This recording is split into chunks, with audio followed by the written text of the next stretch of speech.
সবাইয়ের যে হাওয়াই চটিটা ভালো লাগবে এমন নয়, এবং সবার যে ওই লাখ টাকার ভুট্টা ভালো লাগবে এমনও কিন্তু নয়। আমাদের ভালো লাগে দিদিকে, তাই আমরা দিদির সাথে, দিদির পাশে থাকি। কারো গালাগালিতে, কারো কথা বলায় আমার কাছ থেকে আমি যে দিদিকে যতটা শ্রদ্ধা করি সেটা কিন্তু আমার কাছ থেকে কেউ ছিনিয়ে নিতে পারবে না।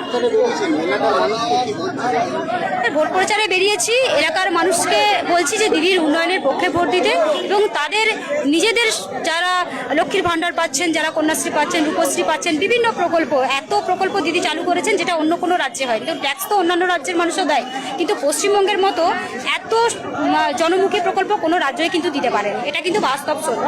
তো নিয়ে এসেছি যাতে সংশোধনীর মাধ্যমে মামাটি মানুষ নামক শুভ শক্তির সঞ্চার করে আর এই অপশক্তি অর্থাৎ বিজেপি নামক অপশক্তি, অশুভ শক্তিকে দূরে ছুঁড়ে ফেলা যায়। আজকে এসেছি আরামবাগ বিধানসভা এবং খানাকুল বিধানসভা, গোঘাট বিধানসভা এবং পুরসুরা বিধানসভার যে সমস্ত তৃণমূল কংগ্রেসের প্রার্থী আছেন তাদের মনোনয়ন জমা হবে